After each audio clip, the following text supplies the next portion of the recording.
کرام آپ توجہ فرمائیں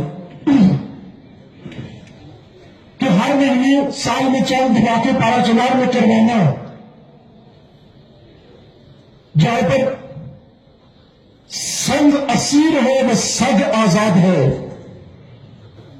سگ کتے کو کہتے ہیں اور سنگ پتھر کو کہتے ہیں. جب کتا آتا ہے تو انسان اپنی بچت کے طور پر اسے پتھر مارتا ہے.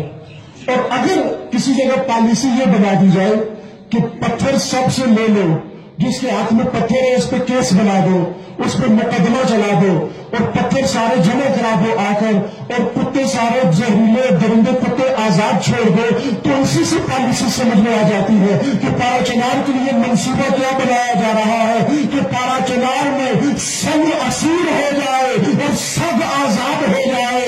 اور اس پالیسی سے اگر یہ توقع ہے کہ پارا چنار کے اندر تشیع کو کمزور کرنے میں کامیاب ہو جائیں گے تو یہ تمہاری غلط فہمی ہے.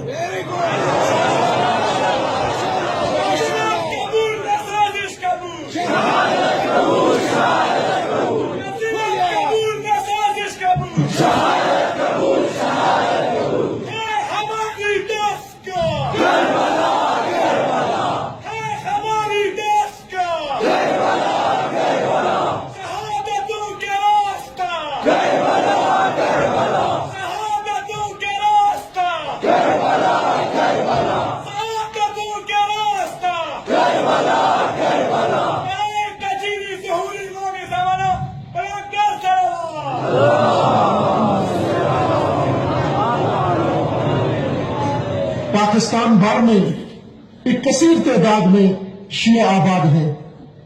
اہل سنت کے ساتھ کوئی دشمنی نہیں، اہل سنت کو شیعہ سے کوئی دشمنی نہیں، لیکن یہ ناپاک تکفیری سوچ طاغوتی گماشتوں کے ذریعے پاکستان کے اندر تشیع کے لیے پالیسی بنائی اس نے.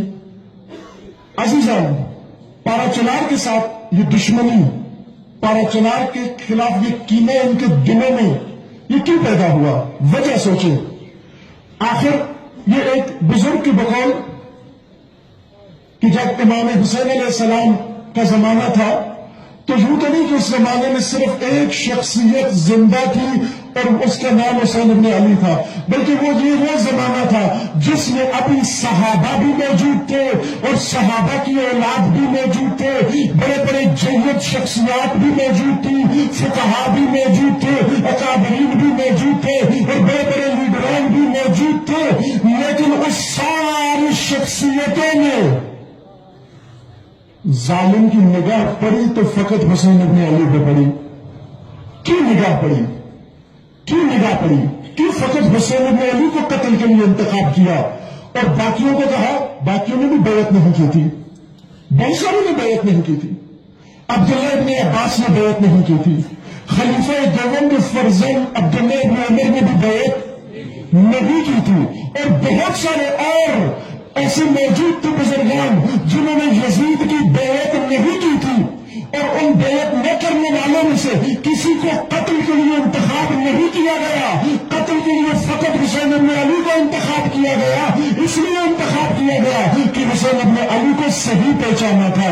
حسین ابن علی میں عزت کا امام ہے جو کبھی نہ یزیدیت قبول کرتا ہے، نہ طاغوتیت قبول کرتا ہے، نہ ذلت قبول کرتا ہے، نہ جھکنا قبول کرتا ہے، نہ اسیر ہونا قبول کرتا ہے.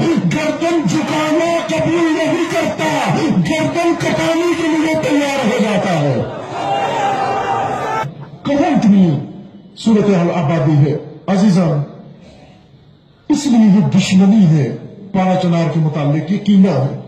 پارا چنار کو ہدف بنانا، پارا چنار کو ٹارگٹ کرنا، پارا چنار میں بچوں اور عورتوں کو قتل عام کرنا، یہ بزدلی ہے، ان کی بزدل ہے.